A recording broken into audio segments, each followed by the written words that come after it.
woman got sick and her husband spent every second beside her. Later on, she was pronounced dead. This was the love of his life, and he was devastated. She was then buried the next day, and the husband was so sad and desperate that he tried to jump on the casket as it was being lowered into the ground. The man returned back to his house, and as the days passed, he grew more and more miserable and sad. One night, a strange scratching sound woke him up. It was getting louder and louder, but he had no idea where it was coming from. He then turned over in his bed and locked eyes on something truly terrifying. He saw a figure of a woman standing outside his window and then realized it was his wife. He ran to the window, but as he got to it, his wife disappeared. He then called the doctor and begged for his wife's grave to be dug up. However, the doctor said no and told him he was just struggling with stress. But every night, he kept seeing her at the window and hearing the scratching noise. The man had enough and decided to go dig her up on his own. When he reached the coffin, he opened the lid and stepped back in complete horror. His wife had a frozen scream on her face, the coffin was filled with scratches, and her fingers had been worn down to the bone. This bull rider's death led to new rules that were added to bull riding. And I don't know if you ever heard about this guy. His name is Lane Frost. He was one of the best bull riders in the world. In 8 years, he threw 309 consecutive riders. He used to throw these guys off in the first 2 jumps, which would be 2 seconds at the most. Ride like you know how. Ride like you know how.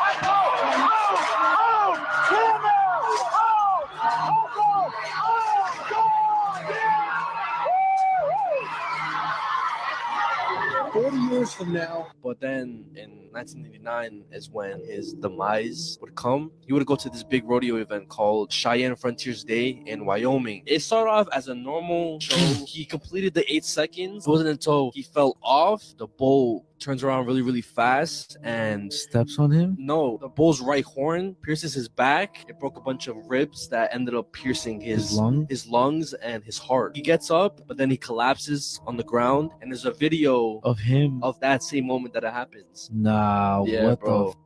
Champion bull rider. This is it? Lane Frost from Quanah, Texas. Got a really good ride going. It's going good, going good. Tagging in there. All right. Falls right, There's the and gun. then right there. Oh, they got to get the bull out of there. And Lane Frost backed up a bit. He's calling for help now. So is that why they put the vest now? Yes. So he's the reason why bull riders wear the protective vests and why they wear helmets now. I got sexually assaulted by Joe Gatto, the Impractical Joker. Joe Gatto, one of the stars of the TV show Impractical Jokers, has been accused of sexual assault. Now, according to the girl who posted the TikTok and shared her story about what allegedly happened, she's been talking about this for over a year and DMing celebrities trying to get someone to listen, but no one really paid attention until now. So according to her, she met Joe completely by chance while having brunch earlier that day, and here's a photo from that chance meeting. So afterwards, she DM'd him, and eventually she got tickets to go out and see him that evening at his comedy show. She also shared videos and photos of the show itself, and then afterwards she got to meet Joe one more time. And here's where it gets weird. Here are some screenshots that allegedly show their conversations. You can pause to read them if you'd like.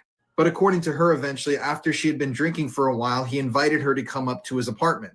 Here's a screenshot showing that part of the interaction. Now, she hasn't shared with us exactly what happened when she got up to the apartment, but she did share this photo which allegedly shows the aftermath of the encounter. And she refers to this entire incident as a sexual assault and claims that she doesn't like to go back there in her mind and doesn't really like talking about what exactly happened. Now, we haven't received any response yet from Joe Gatto himself, but as a massive Impractical Jokers fan growing up, this is massively disappointing. And I'll keep you guys updated if anything else happens in this case, because I'm sure there are going to be more developments. OF model lived in a luxurious apartment in Miami. It was there that police found her hysterical, covered in her boyfriend's blood. Courtney Clenny had a career on OF and had over 2 million followers. The 25-year-old had been dating Christian Obusemi, age 27, for 2 years. Now, the pair were constantly posting these loved-up photos on social media at lavish parties, luxury holidays, and sometimes even in matching swimwear. To the outside world, they appeared to have this perfect ideal lifestyle and the perfect relationship. Many were envious of their lavish lifestyle, living together in a stunning apartment in Miami. However, behind closed doors, things were far from ideal. The relationship was described by many as very toxic. A video taken in 2022, around a month prior to a fatal conclusion, showed shocking footage of the pair in a lift together. Christian followed Courtney into the lift before being attacked viciously by Courtney. She repeatedly lunged at him, punching him in the head and grabbing his hair while he tried to block the blows. Christian exited the lift and Courtney then followed after him again, lunging at him. You can easily see this. This is available on the internet. Another video of the pair also was posted online of them in a very heated and violent altercation. Now, it was filmed by somebody who's clearly sat on the sofa, and Courtney can be seen visibly distressed, accusing Christian of cheating. She repeatedly shouted at him and he argued back, to which she striked him multiple times, once after he tried to leave after she told him to. And things would come to a head on the 3rd of April 2022 when Courtney rang police. She frantically yelled, "My boyfriend is dying of a stab wound." In the background, Christian's final words can be heard. He was saying, "I think I'm gonna die, I can't feel my arm." As police raced to the scene, Courtney could be heard crying, "Baby, I'm so sorry." When officers arrived at the apartment, Courtney told them that she had acted in self-defense. She was frantically apologizing and trying to talk to Christian, but it would be too late. She was ordered to sit still by officers as she looked on in horror while she was covered head to toe in his blood. She explained this to police. She said she had his blood all over her because she'd been trying to help him. "I need him, he's like my other half," she cried on the floor while emergency services tried to revive him. Tragically though, after being taken to the hospital, he was pronounced dead. He had suffered a single stab wound to the chest. Christian was unarmed at the time, and it's alleged that Courtney stabbed him with a kitchen knife. Courtney was taken to a mental health facility where she was held for less than 24 hours before being allowed to go. She was later arrested while she was in a rehab in Hawaii on second-degree murder. Now, as I said before, there is evidence that this was a toxic relationship. Neighbors claim that the pair were volatile and police had been called out to domestic disturbances at least 4 times. Courtney's lawyers argue she was a victim of physical, mental, and emotional abuse, but Christian's family stated the idea this was somehow warranted is unthinkable. A witness in this case, Courtney's ex-boyfriend, has also come forward to allege that she also tried to stab him previously during a fight. Now, I believe Courtney is stating that she threw the knife at him in an argument, but her trial is currently ongoing. A tall, gaunt man vaulted over her fence with eerie ease, landing on her property like a predator stalking its prey. He was dressed in dark clothes, his unkempt hair hanging over his face that oozed malice. His sunken black and soulless eyes locked onto her. A primal terror gripped her, but she didn't freeze. She fought. With nothing but instinct driving her, she grabbed the closest thing, a broom, and swung with everything she had. The wooden handle cracked against his shoulder, but she didn't stop. She struck again and again, screaming as she lashed out at the intruder. For a split second, his expression twisted into something unexpected, shock. He hadn't anticipated resistance.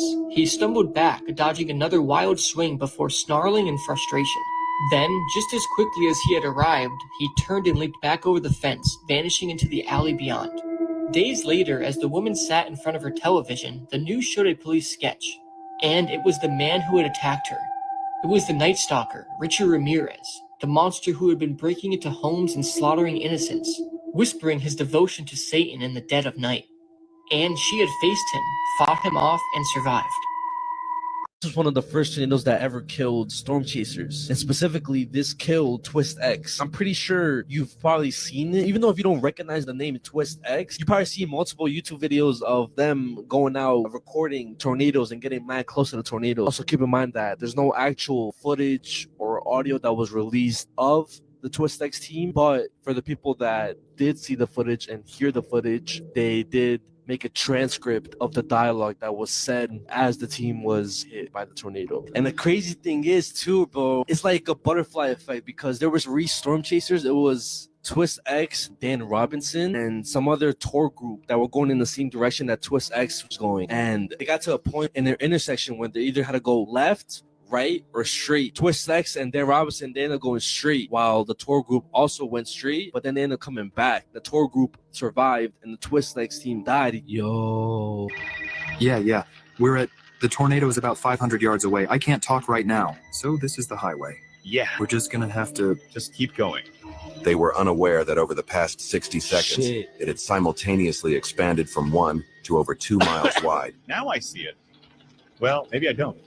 It's like it's just a bunch of rain here. The Cobalt struggled to maintain speed on the gravel road while being buffeted by 100-mile-per-hour wind. A few moments later, the group could be heard over the radio by Oklahoma Highway Patrol. They were screaming, we're going to die," as they were impacted by a powerful subvortex.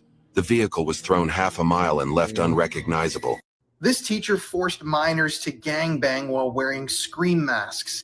The story is incredibly disturbing, so viewer discretion is advised. This is Brittany Fortenberry from Indiana. She's 31 years old and she was formerly a math teacher. And Brittany was arrested recently for doing some of the most disgusting things I can imagine. So as of right now, Brittany has been charged with raping at least 10 minors. I don't know exactly how or why this series of events started, but allegedly Brittany paid these minors to send her explicit photos of themselves. And keep in mind that the youngest boy allegedly victimized by Brittany was 13 years old. According to the charges, Brittany also forced a group of young boys, teenagers, to engage in a gangbang while they were wearing scream masks. Yes, masks like this from the horror movie franchise. I don't know if she recorded this or put it online or what, but she has been charged with the dissemination of material. According to one of her alleged victims, Brittany told the teenager while she was raping him to just let it happen. She also allegedly asked one of the victims to babysit her own children. Yes, keep in mind, Brittany is married and has kids of her own, and she raped this child while he was babysitting for her. According to these documents, Brittany also threatened to unalive herself if anybody ever told anybody about what was happening. And according to one victim, Brittany's husband even threatened to slaughter a teenager if they were to ever tell anybody about this abuse. Thankfully, though, Brittany's been arrested. But this whole case is just so expansive and disgusting and disturbing. I don't even want to know what could possibly be coming next. Like I said, Brittany's been accused right now of victimizing 10 children. And she was a teacher who has kids of her own and a husband who allegedly participated in this whole thing. I don't know if Brittany was filming this stuff, if she was getting these children to send her these photos so that she could post them online. But Brittany is definitely a hardcore, disturbed pedophile. And the details of these crimes are so unbelievably shocking, I can't even cover the most graphic of them here on TikTok. If you want to join me on my journey uncovering pedophile rings and exposing these sorts of dark, disturbing crimes to raise awareness, please consider checking out my podcast/YouTube channel, The Conspiracy Files, where I go into depth on subjects like this every single week. The link is in my bio. The Roman Empire is what happened to Tamla Horsford. Now, if you don't know this crime case, strap in because it really is wild. Tamla was a 40-year-old married mum of 5 boys. She was living in Georgia and she was a lovely woman. Everyone who knew her said she was super warm. She's obviously, as you can see, beautiful. And she's just got this lovely energy about her. She was nicknamed Supermum because of just how supportive she was to her boys. She would often show up to their events with like signs just cheering them on. Her youngest son was just 4 at the time of this case. Now, obviously, as a busy mum, she needed a rest sometimes. And an upcoming adult sleepover seemed like the perfect opportunity. It was November 2018 and Tamla's friend Jeannie Mayer invited 9 women to sleep over at her home. Most guests started to arrive around 7 o'clock. And after initially stating that this would be a female-only sleepover, 2 men did actually end up turning up and going to the basement of the home to watch some football on the TV. One was Jeannie's boyfriend, Jose, and one was another woman's husband called Tom. The women had all met through their son's football team, but some didn't know Tamla too well. Tamla was also the only Black woman there, and some people feel this may be relevant in this case and how things panned out. Tamla showed up with a gift of a bottle of tequila, and I feel like this is a really nice thing to do, you know, to show up at somebody's house if you're invited to stay over and just kind of bring a bottle of something. However, all of the women declined to drink this, and in their recollections of the night were pretty disgusted by the smell of this drink. They all recalled it stinking, and in my opinion, they just kind of sounded a bit snobby and almost like they were bullying her. Personally, if I was given a gift, no matter what it was, I would just kind of thank the person. And if I smelt it and it didn't smell good, I would just put it away. Now, the night carried on and it was relatively uneventful. The girls were sort of taking photos and playing Cards Against Humanity as well. The only thing really to note was apparently Tamla had been smoking C during the evening, and one of the women apparently told her not to. Someone had jokingly called her the female Bob Marley. Now, Tamla was apparently the last one up, and she had said that she was going to go and have a smoke outside at around 1:47 a.m. Now, this was confirmed by a partygoer named Bridget, who was picked up at this time. There was actually a home security system set up at this house, and it did send an alert every time the door opened. Alerts showed that the outside door opened and closed and then opened again, but was not shut. So we can kind of assume that the door was left open or at least ajar. This was reportedly at 1:57 a.m. So we're now at the following day, and apparently Jeannie's aunt Madeline came down to make some coffee at roughly 8:30 a.m. I've seen it reported as slightly differing times, but kind of this time in the morning. When she did, she saw something chilling. She stated that she saw Tamla lying on the ground outside face down, almost in like a faceplant position. Now, I can't imagine what I would do in this situation, but I imagine I would either run over to the person on the floor or immediately call for help or an ambulance. Rather than immediately call for help, though, she said she started praying and then decided to go and tell Jeannie what she'd seen, again, rather than going actually out to Tamla. She said she knocked on her bedroom door but heard the shower running, so waited, and Jeannie denied being in the shower at this time and said she was asleep.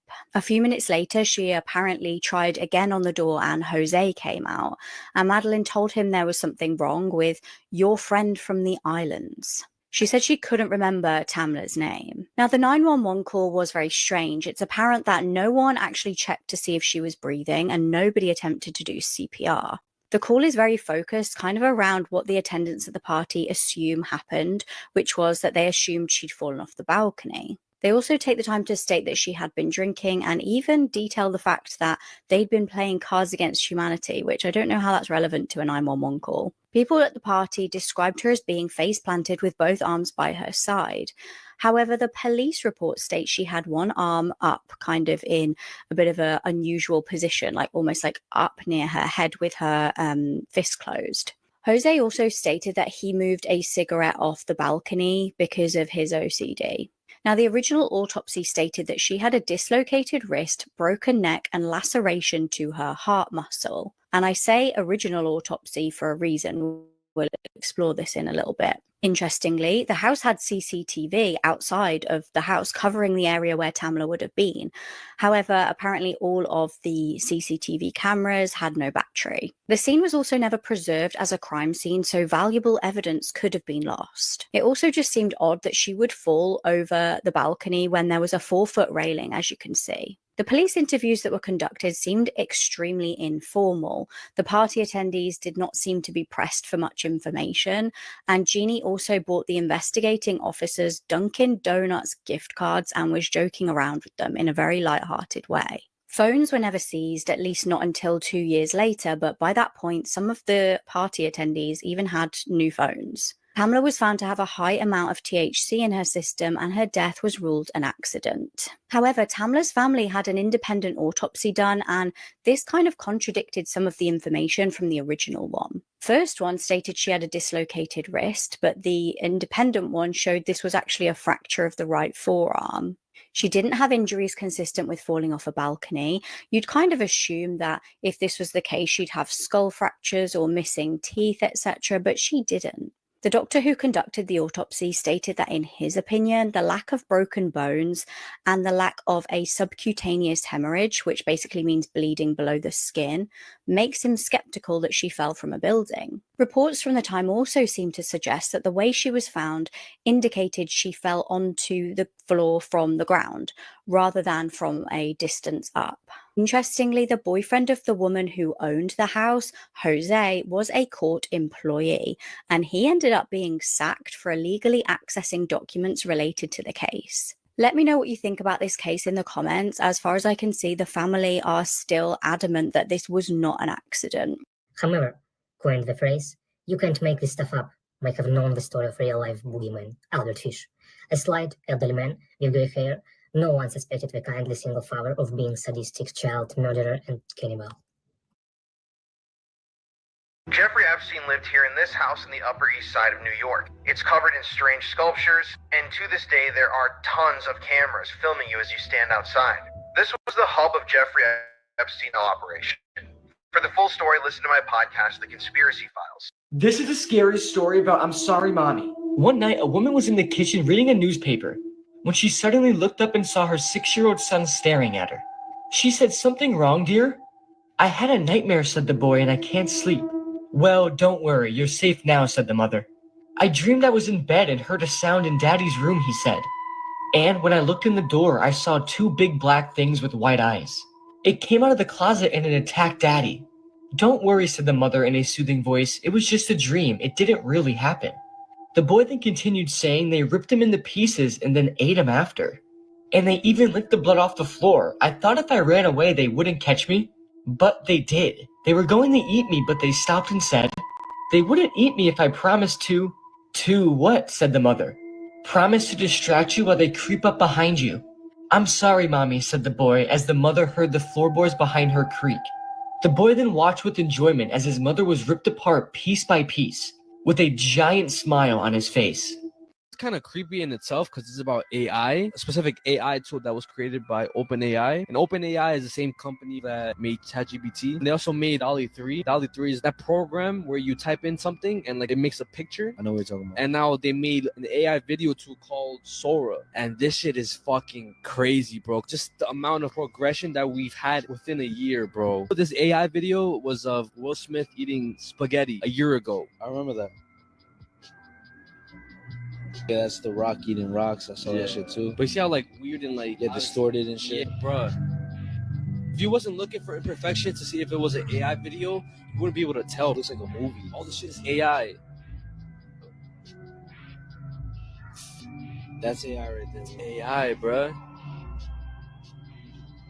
If you didn't tell me, I wouldn't have been like, "Oh, that's AI." The fuck? We thought robots and AI was going to take the boring jobs, the jobs that we don't want to do. But it's scary to think about AI is taking videographer jobs, photography and shit, and basically taking all the fun out of creative jobs. So everything looks lifeless and soulless. We're going into the future and it's scary as fuck because I mean we're like in the middle of it, bro. In like maybe like 10-20 years, I say 10 years, bro. We're gonna see a big ass difference, bro. If you're home alone right now, skip this video. An 8-year-old girl bravely fought off a terrifying intruder who entered her home in the middle of the night wearing a clown mask. On the 15th of October, a scene unfolded in a small town like that from a horror film. At around 1:30 a.m., a man broke into a child's bedroom in Colorado. Police described the incident as an attempted child abduction, with the man entering the room in a dark hoodie and a cloth clown mask. Terrifyingly, the little girl was blindfolded and snatched off her bed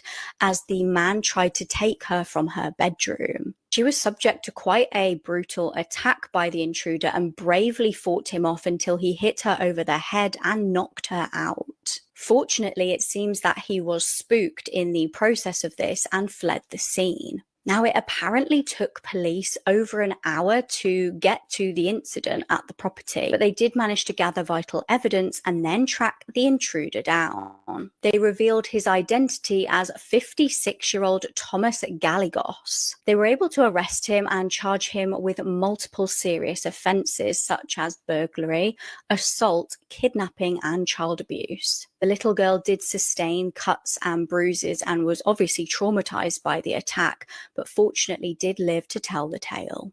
There's a killer on the loose in Montana who viciously murdered this man while he slept in his tent at a remote campsite. His injuries were so gruesome that at first police thought it was a bear attack, but now it's turned into a murder investigation with no clue who the killer is. So on October 10th, 35-year-old Dustin Jersom left his home in Belgrade, Montana for a weekend camping trip with a friend. He drove off in his black 2013 Ford F-150, and this would be the last time that his family would ever hear from him again. He made plans to meet up with a friend the next day, but he never showed, and whatever happened happened after this has yet to be explained. When he failed to show up, his friends started looking for him where he might have been camping. This was near Big Sky in the Moose Creek area. At around 10 a.m. the next day, his friends stumbled across his campsite, which was about 2.5 miles up Moose Creek Road. And when he opened the tent, he found Dustin's bloodied body. His injuries were so gruesome and intense that he thought Dustin was attacked by a bear. So when he called 911, that's what he said, that he thought his friend was attacked by a bear. Police, as well as the Montana Department of Fish and Wildlife, brought in experts in bear attacks to investigate the scene, but they all found no signs of bear activity in the area. And after examining Dustin's body, they found that he was actually brutally murdered. An autopsy concluded that he died as a result of multiple chop wounds, and it was described as especially vicious. At this point, police don't know what the murder weapon was, but they say that whatever it was hard enough to cause significant damage to a skull. So far, there are 0 suspects in this case, and it almost appears to be completely random. And what's scary is police have said that they don't know whether or not there is a threat to the community. So if you're out there in the Montana woods, you need to stay vigilant and pay attention to your surroundings. The campsite where Dustin was murdered is pretty remote, but it is said to be somewhat popular amongst other campers and especially hunters. That area is said to have little to no cell phone service, which makes this all that much scarier. Police are asking anyone who is in the area who might have seen Dustin or his truck or any suspicious activity to come forward. They're also asking anyone who might have footage from game or trail cameras or any dash cam footage to send it in, even if it might seem insignificant to you. And to anyone in the Big Sky area or anyone camping or planning to camp, please be careful, because there's someone on the loose who is capable of committing such a heinous crime, seemingly without leaving any evidence behind.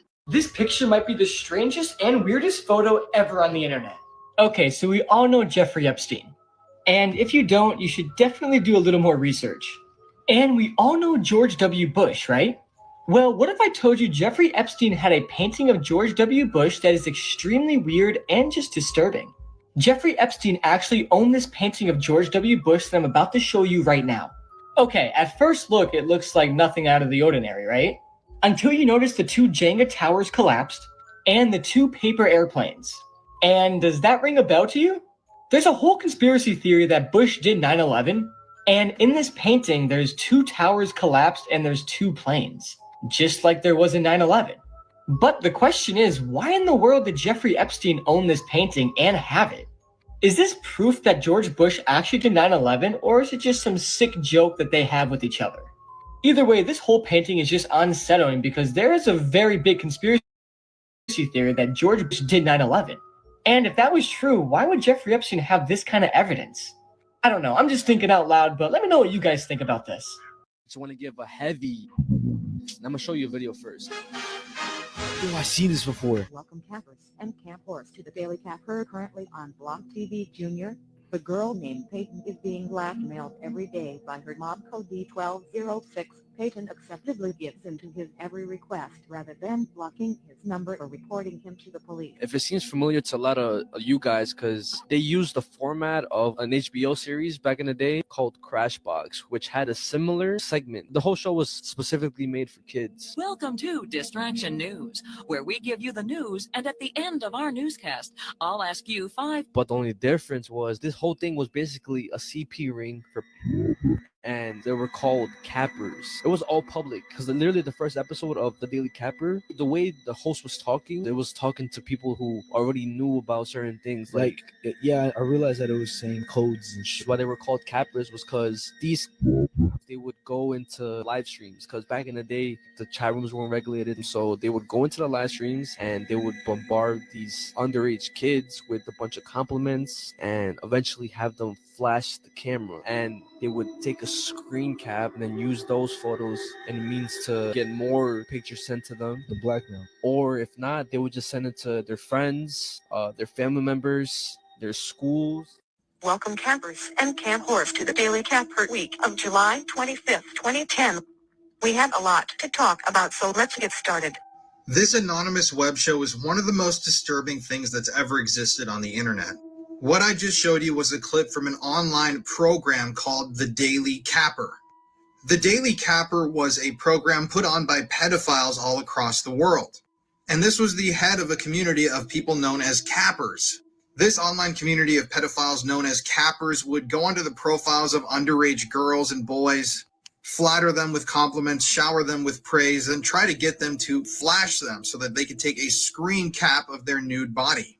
And after that, these pedophiles would then blackmail these children with these images. They would send these photos to friends, family members, schools. And there were all sorts of code words and online forums where these cappers, aka disgusting pedophiles, would meet and exchange information. The Daily Capper itself, this program, was a program put on by these pedophiles to talk about news and events that were happening within this pedophile community.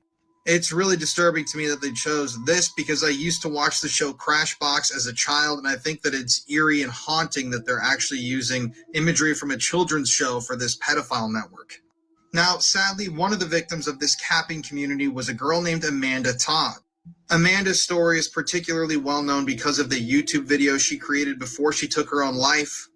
But at one point during Amanda's stages of cyberbullying, she was featured repeatedly on the Daily Capper, this program. And the intro always started like this: "Welcome cappers and cam whores." And then at the end, the newscaster up here would say, "Happy hunting," encouraging these pedophiles to go target more children. And they would do awards at the end of the year for the best, most prolific pedophiles in their community. These awards that they gave out included Blackmailer of the Year, Capper of the Year, Cam Whore of the Year, Cam Site of the Year, and Shocker of the Year, where they were basically giving awards to pedophiles and their victims. There's a lot of information online about this whole show and these pedophiles, but something really disturbing to me is the fact that most of the people involved in the Daily Capper were never brought to justice and they were never caught. That means that all of these pedophiles that were celebrating with each other and glorifying their disgusting acts are still out there, probably on the internet today. And to end this, I'm going to show you one more clip from the show, which I find is particularly disturbing. Candy Beaches returned this week for the first time in a month. The reason they were gone so long is because they said someone called the police on them. Twice. I think I know what this is all about. Be reported to the cyber police and the state police. Looks like he wasn't joking around.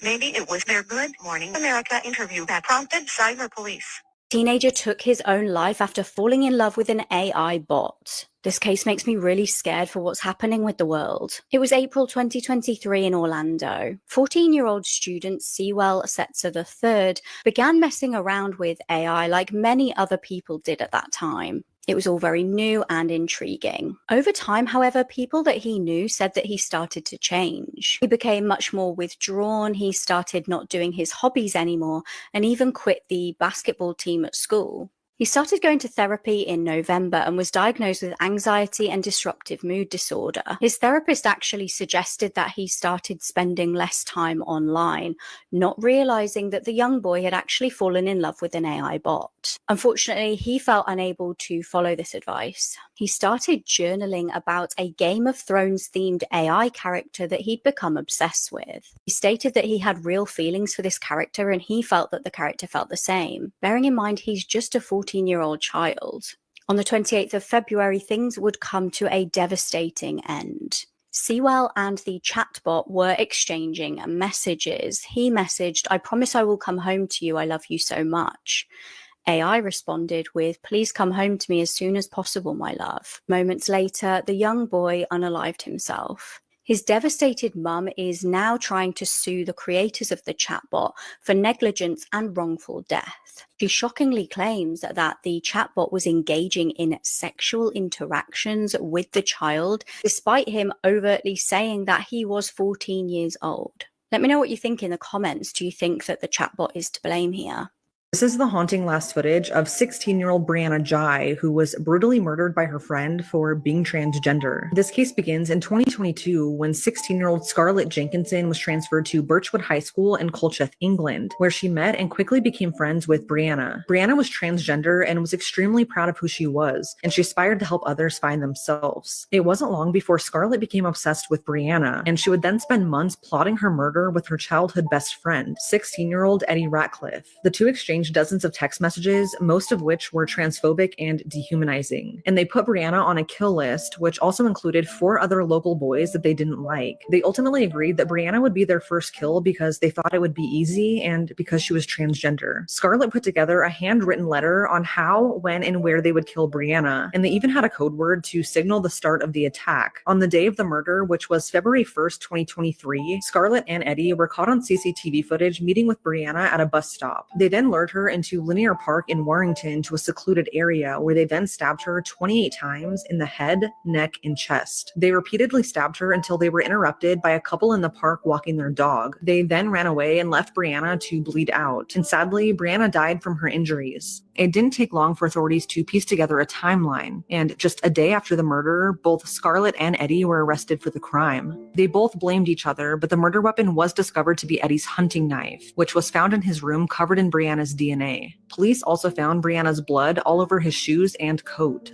There was no forensic evidence linking Scarlett to the murder weapon, and at first she initially declined having anything to do with the murder, but she ultimately confessed to having repeatedly stabbed Brianna, finding it exciting. She told a psychiatrist that she killed her because she thought Brianna would stop being her friend, and that she murdered her so that she would always be with her. Scarlett admitted to being obsessed with Brianna and wanting to take parts of her body as a token, and she had recently told Eddie that she wanted to keep Brianna's pretty eyes. If that wasn't horrible enough, Scarlett even admitted after she was arrested that she had a deep desire to kill and that she wanted to kill again. She even wrote a new kill list after being detained. During the trial, it came to light that Scarlett had actually tried to poison Brianna a few weeks before the murder by giving her red ibuprofen tablets. After they were given to her, Brianna became really sick. Her mom thought she just had appendicitis and saw little red blobs in her vomit. She had no idea that the person who was supposed to be friends with Brianna had been trying and planning to kill her. During a psych eval, Scarlett was diagnosed with a severe form of conduct dissocial disorder, and one of the main features of that is having no empathy. Eddie was evaluated as well after his arrest, and he was actually diagnosed with autism. He then stopped talking to anyone other than his mother, and he was diagnosed with selective mutism.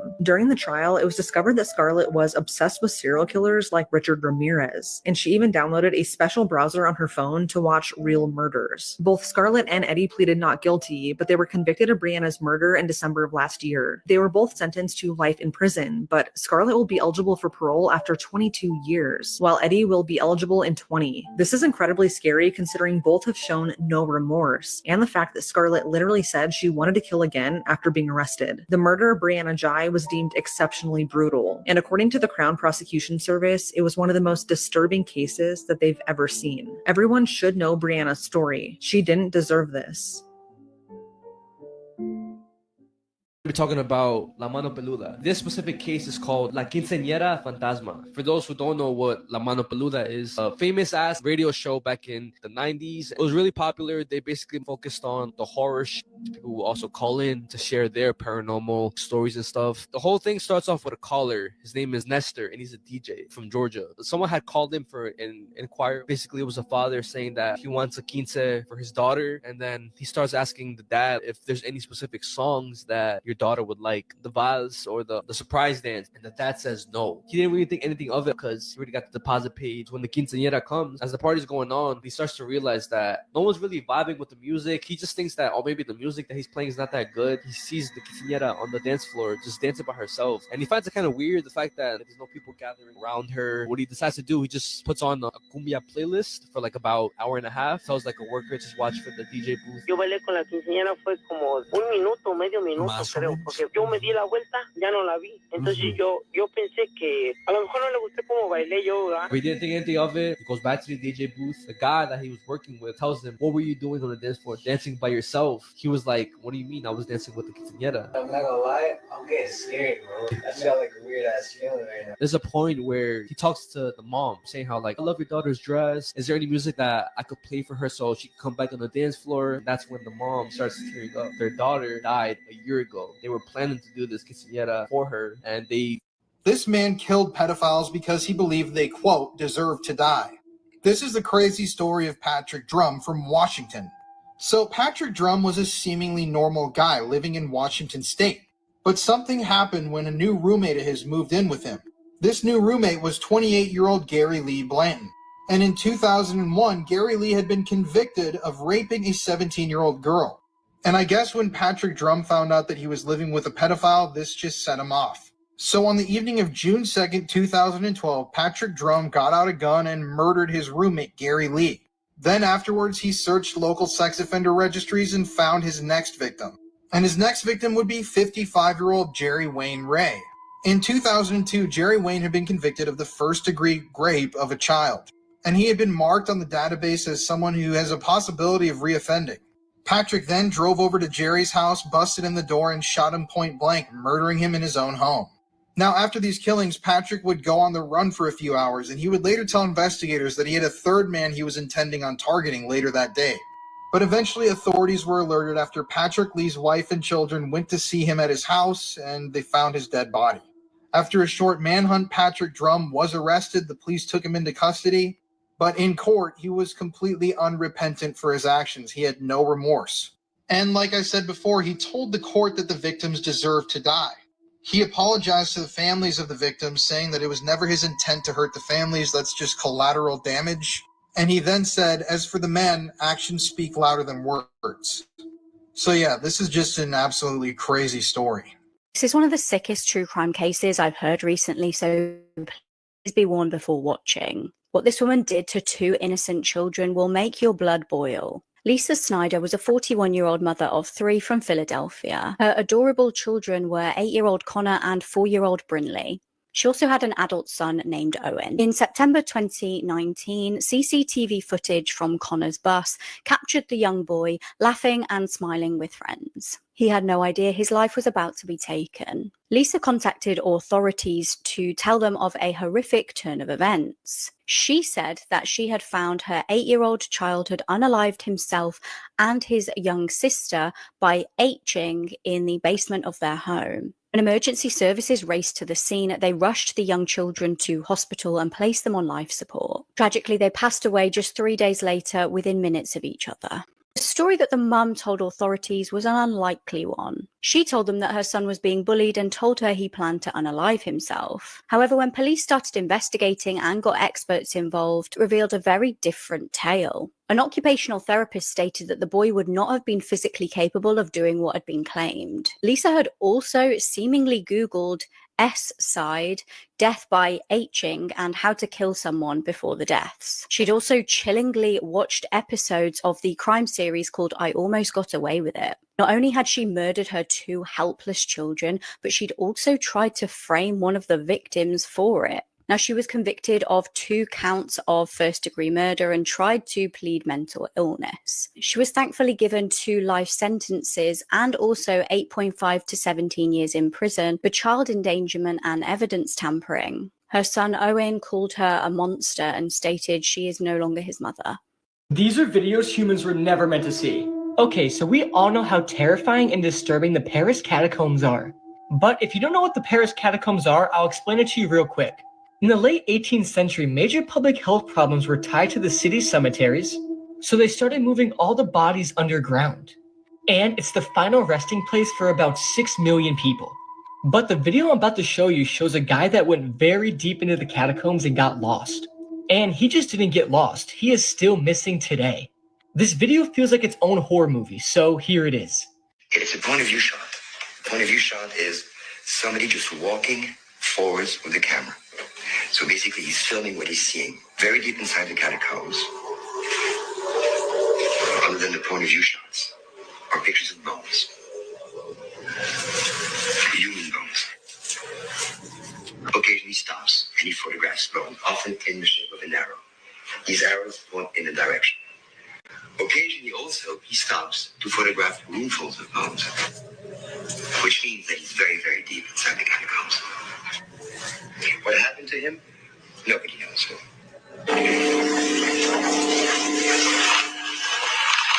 There are ways to match things up, to try to identify where this person was in the catacombs. At times you'll see there's signs, painted signs on the wall, which is not uncommon. People have been painting in the catacombs for centuries.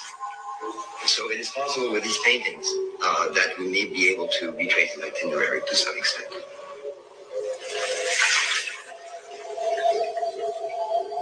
After about 40 minutes of these point of view shots and these pictures of bones,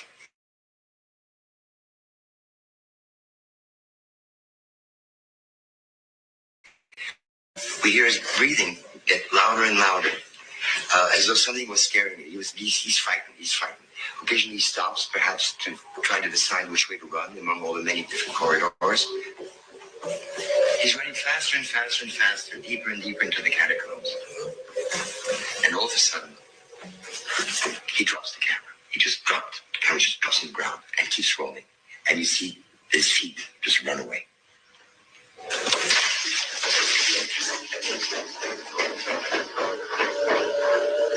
I keep scrolling until it runs out of time.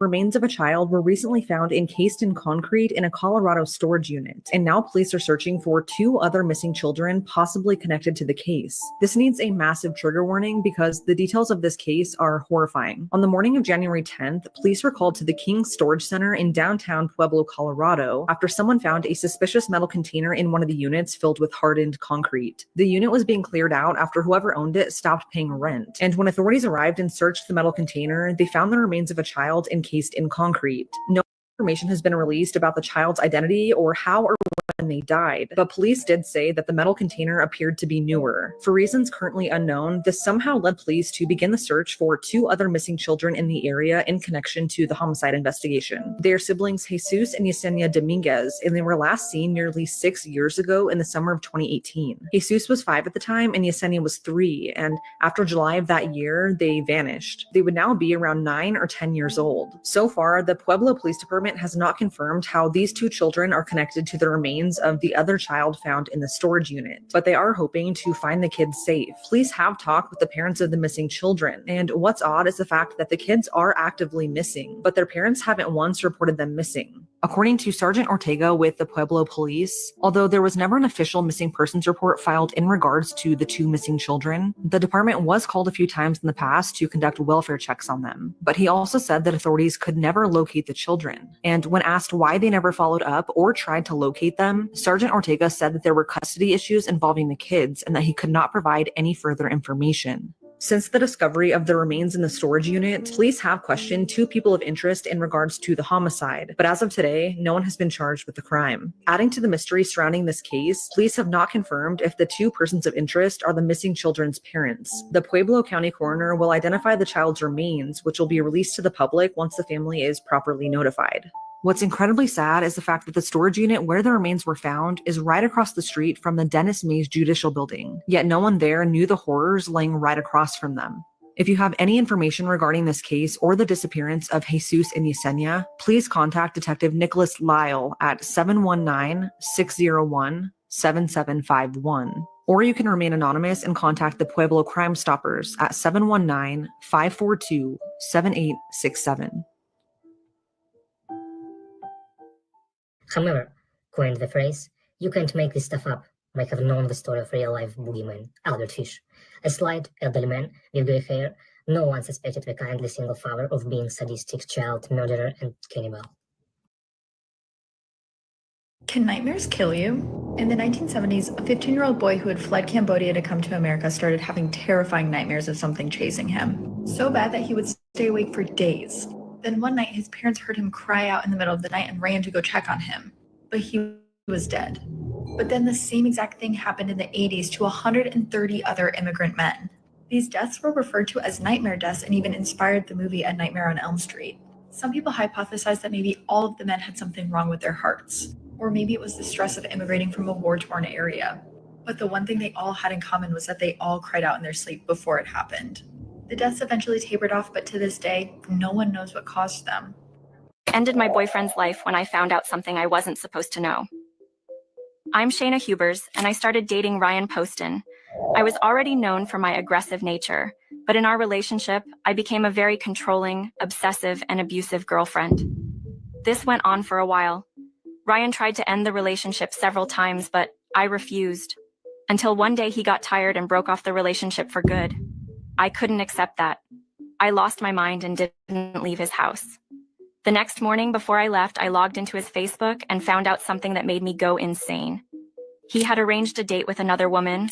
I couldn't let that happen. If he wasn't mine, he wasn't going to be anybody's. So I confronted him and shot him 6 times in the face, ending his life. Afterwards, I called the police and told them that I had killed him in self-defense, but they found no evidence that this was so. I didn't regret what I had done. I even danced and sang during the interrogations. They found evidence against me and sentenced me to life imprisonment. This is the Russian survival experiment. During the Cold War, Russian operatives wanted to see if their citizens could survive a nuclear fallout, but the one thing they couldn't account for was how radiation was going to affect local wildlife population. So in secret, they were testing radiation on animals and breeding these wild, hyper-violent creatures. Then they recruit a group of 12 adults and keep them in a bunker for 5 days, lying to them and saying that a bomb went off and all of their friends and family didn't make it. And then on day 5, they released them back into the woods along with all of the animals that they had been manipulating. This is actually one of the only photos ever collected from the trial, and it's believed that this is actually one of the animals they were working on in secret. The only thing we know is that one of these subjects was killed by one of these creatures almost immediately, which caused the other 11 to scatter in the woods and try and survive for the next few weeks. 11 skeletal remains were eventually found, all of them torn apart, and many of them missing their left hand. But a 12th skeleton was never found, leading many to believe that someone is still out there who knows exactly what went on. I'm the first woman in the world to have had a child with a corpse. My name is Jennifer Burrows, and at the age of 26, I was arrested because DNA tests proved that my baby was the result of an affair with a man whose autopsy I had to perform. I had unnatural relations with my patients who had died, and with one of them, I had a child. According to the authorities, the man was a 57-year-old veterinarian who was driving in Texas when he was involved in a fatal accident that ended his life in March 2015.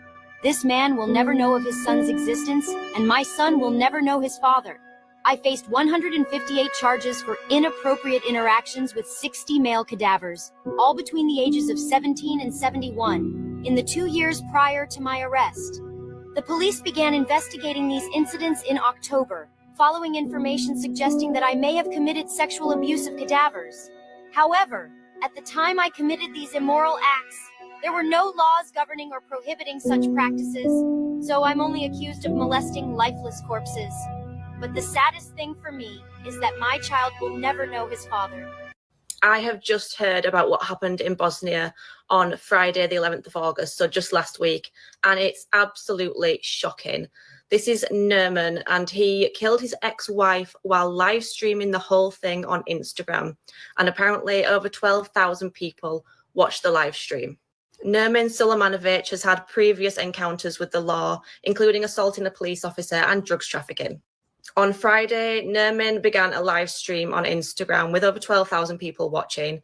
He said that they were about to see something that's never been seen live before, a murder. He then panned the camera around to his ex-wife, whose face was covered in blood with facial injuries. Shockingly, you could also hear their daughter crying in the background. He then shot her in the head and then panned the camera down to the floor where his child was laying in a pool of blood and said, "Someone come and save the child," before he left the house. He then went on a shooting spree, killing 2 other people, a father and son, and injuring 2 others, including a police officer. He then shot and killed himself. What's really shocked me about this story is that there were apparently people on his live stream posting supportive comments towards him, and the police have said that they could face charges. This is what really happens after a nuclear bomb explodes. Up first, the first 1/1,000,000th of a second after a nuclear explosion, the heat is already so hot that a ball of plasma forms and reduces everything inside of it to subatomic particles. All this extreme heat then expands outward at the speed of light, completely scorching and evaporating anything and anybody that is unlucky enough to be within view. And all the people within 1.5 miles of the blast will receive 3rd-degree burns, and these burns are so extreme and bad that you don't even feel them. The shockwave is a sphere of high-pressure air that expands outwards faster than the speed of sound, which is just insane. And when it hits the ground, it reflects back up to recombine with itself, forming what's called a max stem, shaving the city down to absolutely nothing. The shockwave will then leave behind a pressure vacuum, which sucks all the air back in with hurricane-force winds. The rushing air then feeds the flames and will then start causing fire tornadoes, which will grow to hundreds of feet tall, which is literally hell on earth. This absolutely disturbing reality is called a firestorm, and is exactly what happened to the city of Hiroshima during World War II. So we all better hope a nuclear bomb never gets dropped again, because if it does, it will literally be hell on earth. You should never eat the Chick-fil-A or Popeyes chicken sandwich again. Okay, so we all had the Popeyes and Chick-fil-A chicken sandwich in our lives. But have you ever wondered what goes into these sandwiches? Well, the video I'm about to show you shows the disturbing truth of what they actually put in these sandwiches to make everybody keep coming back for them. Just watch this and let me know what you think. the Popeyes chicken sandwich. Come to find out, they have over 40 ingredients in the Popeyes chicken sandwich. 32 of them were man-made chemicals. And I said, well, let's see what Chick-fil-A has. Over 50 chemicals in the chicken sandwich. Over 40 of them were man-made chemicals. I said, so hell, this is a dope sandwich. So they really are flipping birds over there. I mean, because there's no way in the world to justify. So whenever I seen that, I said it in a message, and someone took the clip of it and then went on the website of Chick-fil-A, had it broke down where they were clicking on it, showing all of the ingredients and these chemicals that were in it. Do you know the next day Chick-fil-A took that down off their website? So now you can't find the ingredients to the Chick-fil-A sandwich or the Popeyes chicken sandwich, because they don't want you to know that they're drugging you, that they're doping you, that they have you wanting the food not for nutritional value, but because you become addicted by the MSG and the other chemicals that they've inserted in that also are immune. Abby Fisher was brutally murdered just 6 months after becoming a new mother after 3 rounds of IVF. Her murderer was her own husband and the father to her baby. Abby, a primary school teacher with a passion for science, was reported missing from her house in Castleford, West Yorkshire, on the 9th of July 2022 by her husband, Matthew Fisher. He then posted on Facebook saying, "Has anyone seen Abby? If you have, can you let me know or tell her to give me a ring?" He told police that Abby had been upset the night before at the prospect of returning to work, and that he'd woken up the next day to find her gone. In actual fact, he'd murdered Abby the night before and then left their daughter at home while he drove 12 miles to dump her body. Abby's partially clothed body was found the next day in a lay-by, and she was covered with bushes. She had soft tissue injuries to her head, chest, and abdomen, and she'd been strangled to death. Gaffer tape found near her body had Matthew's fingerprints all over it. Police, of course, checked CCTV, and they saw Matthew's car leaving Castleford around 4 a.m. and crossing over into South Yorkshire. It was then seen arriving back around 9:30 a.m., 50 minutes before he reported her missing, and his phone signal put him in the exact spot where Abby was found between 8:20 a.m. and 8:56 a.m. Matthew had sat with Abby's heartbroken parents while they hoped and prayed that she'd be found safe. He comforted them, knowing that she was already dead. Heartbreakingly, it was discovered that in the days leading up to her death, Abby had searched for things like, "Why does my husband hate me?" and "Is marriage counselling available on the NHS?" Eventually, Matthew did confess to killing Abby, saying that they'd had an argument and he'd beaten and strangled her to death after she threatened to move back in with her parents. On November 10th, 2022, he was sentenced to life in prison with a minimum of 15 years. This is the worst cartel execution video that nobody talks about explained. The video that I'm about to explain might be one of the hardest watches, and I don't recommend searching for it. The video is about 2.5 minutes long, and it's shot in the middle of the night. You see a naked man lying on the ground with his hands tied behind his back, and he also has a chain around his neck. The victim is surrounded by 2 cartel members, and the torture and the execution begins immediately. One of the cartel members is holding the victim's right leg to keep him still, and the other cartel member who is holding the knife takes the victim's left leg and begins cutting it at the knee. The victim screams in unimaginable pain, and in a matter of seconds, the victim's left leg at the knee is dismembered. And it's obvious the man doing the dismemberment has done this before. He then takes the severed leg and begins beating the victim with it.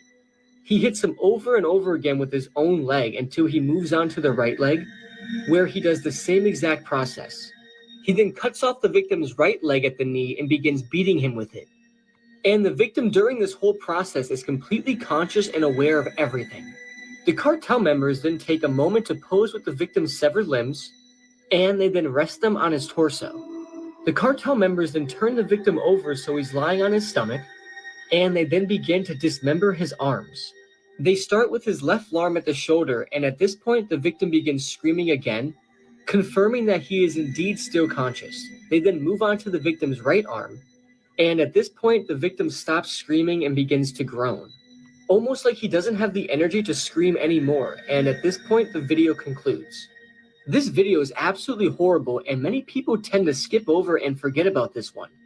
It's absolutely barbaric, and it's a sight you will never forget. Whatever you do, please stay curious and never go searching for this video because it will most likely mess you up.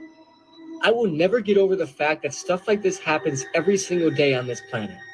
When this girl vanished from school, it would take 9 years and another disappearance before the truth came out. Kara Kopetsky from Missouri was 17 when she vanished. It was the 4th of May 2007, and classmates had reportedly seen Kara leave school early.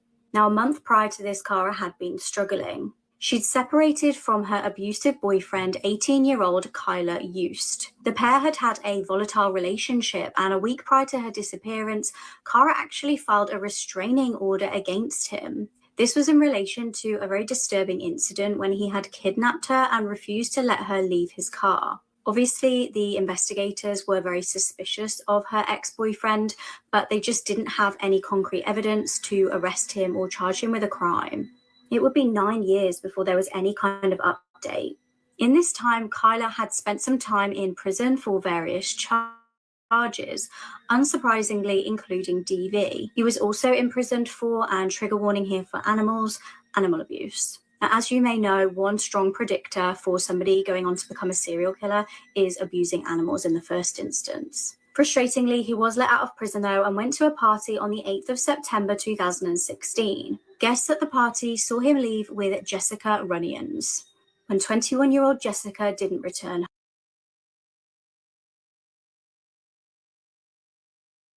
3 people were shot at a baby shower over an argument about gifts. On the 18th of September 2021, Isaiah Hampton and the mother of his unborn child had a baby shower. An argument broke out when allegedly the 25-year-old got abusive with one of the guests. They started arguing over gifts, and the woman allegedly slapped him across the face. He then began shoving her, and 3 guests tackled him to the ground. He then allegedly pulled out a weapon and opened fire. Now, a 19-year-old guest was shot in the leg, a man was shot in the torso, and a 16-year-old boy was also hit. Thankfully, none of the injuries were life-threatening. Police then tracked him down along with the expectant mother. He claims that he acted in self-defense, and as far as I can see, the trial hasn't actually happened yet. This is how a woman's quick thinking saved her own life. On the 22nd of August, at around 5 p.m, a customer was just minding their own business at a petrol station in northern Arizona. The customer was then signaled to by a woman. The woman passed the customer a note begging for their help. The yellow post-it note stated, "Help, call 911, blue Honda van." There was also a phone number and the direction that they were apparently headed in. The woman had been allegedly kidnapped 170 miles away in Phoenix. The shocked customer called the police straight away and described to them what the woman was wearing and what her alleged captor looked like. Police immediately tracked them down and detained 41-year-old Jacob Wilhoit. He has now been charged with threatening, aggravated assault, unlawful imprisonment, kidnapping, and other crimes. Jacob had been allegedly wearing a wig and posing as an Uber driver when he kidnapped the woman. It's believed that he then put her in his van and tied her up with zip ties. Police stated the victim is still shaken up, but I think she did an amazing job and ended up doing everything right. I died after eating sushi at only 15 years old. My name is Luca Piscopo, and I am from Italy. On November 23, 2021, I went to an Asian restaurant with 3 of my friends to have my favorite food. Once there, I ordered sushi, as it is my preference. Our meal went extremely well, and we enjoyed the food. However, once I got home, I started feeling unwell with fever, vomiting, and diarrhea. My friends also had similar but less intense symptoms. After a week, I began to feel better, and all the symptoms disappeared. However, on December 2nd, 2021, 9 days after our restaurant outing, I suddenly died from cardiac arrest. My parents claim not to understand the reason for my death, as I had an impeccable lifestyle. Since my friends also experienced symptoms of food poisoning, it is highly likely that my death is linked to the sushi I ate. An investigation is underway to understand what happened, and the restaurant manager has been placed under investigation. And in your opinion, what happened? Do you think it could be a deadly bacterium like Salmonella, These are videos humans were never meant to see. Okay, so we all know how spiders make webs and how amazing they look, but have you ever seen a spider actually make a web? If not, I'm about to show you a video of a spider making a web, and it's absolutely mind-blowing. These things are amazing, and here's the video.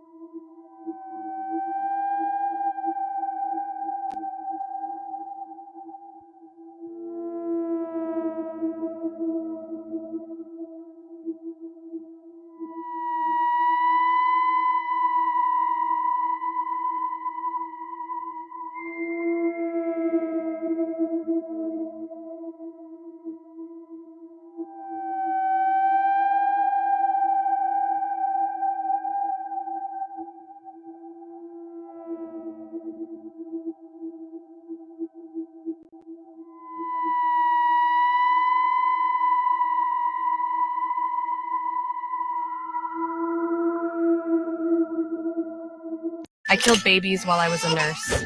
My name is Lucy Letby, and I was 26 years old when I committed these horrible acts. I was a neonatal nurse at the Countess of Chester Hospital in the United Kingdom. I don't know exactly why, but one day I decided to kill some babies. To do it, I would wait until I was alone in the hospital room with the babies. Then I would inject air or a large amount of insulin into the poor infants who had done nothing to deserve this. Or I would inject an overdose of milk into their stomachs, which almost inevitably killed them. In total, I killed 7 infants and was accused of attempting to kill 6 others in 2015 and 2016. But it wasn't until 2018 that I was first arrested in connection with the unusually frequent deaths of infants at the hospital. However, I always managed to get out without anything happening to me. It was only on August 21st, 2023, that I was found guilty after investigators conducted thorough investigations and discovered what I had done. I was then sentenced to life imprisonment without the possibility of release, and I am now one of the 3 women in the United Kingdom to receive such a sentence. Rachel Hudson was 19 years old when she killed her terminally ill mom and then texted a photo of her dead body to her dad. It was Thanksgiving in 2013, and the family had been going through some extremely difficult times. Rachel's mom, 58-year-old Susan Lee, was terminally ill and suffering from congestive heart failure, kidney failure, and diabetes, and Rachel had been her primary caretaker since she was 9 years old. On Thanksgiving night, Rachel got into an argument with her father and later recalled feeling suicidal and like nothing was ever going to get better. And when her dad left to go Black Friday shopping early the next morning, Rachel would make a decision that would change her family forever. Once her dad left, Rachel planned to end her own life, so she loaded a shotgun that she kept in her closet. According to Rachel, she then started worrying about her mom finding her body and thought that if she killed herself, she'd be killing her mom anyway. And that's when Rachel went into her mom's bedroom and told her, quote, "I'm sorry, this is what has to happen," end quote. She then fatally shot her mom. Rachel texted her dad and told her what she'd done, but he didn't believe her, so she took a photo of her mom's dead body and then texted it to him. Rachel was arrested and charged with first-degree murder, and she was sentenced to 18 years in prison. She was originally sentenced to 50 years, but at the trial, it was argued that she suffered from an undiagnosed mental illness, which played a factor in the murder and ultimately lessened her sentence. Contrary to popular belief, I'm a serial murderer who has even devoured some of my victims. I'm Tamara Samsonova, nicknamed the Murderous Grandmother. Once an elderly woman living in Russia, over the years I've committed atrocious acts. I took the lives of several individuals in various ways, using poisoning, suffocation, and dismemberment, including with 2 knives and a saw while my victim was still alive. I subsequently boiled his head and hands. 6 of these crimes were motivated by a dark, unhealthy force within me, an irresistible urge to cause harm.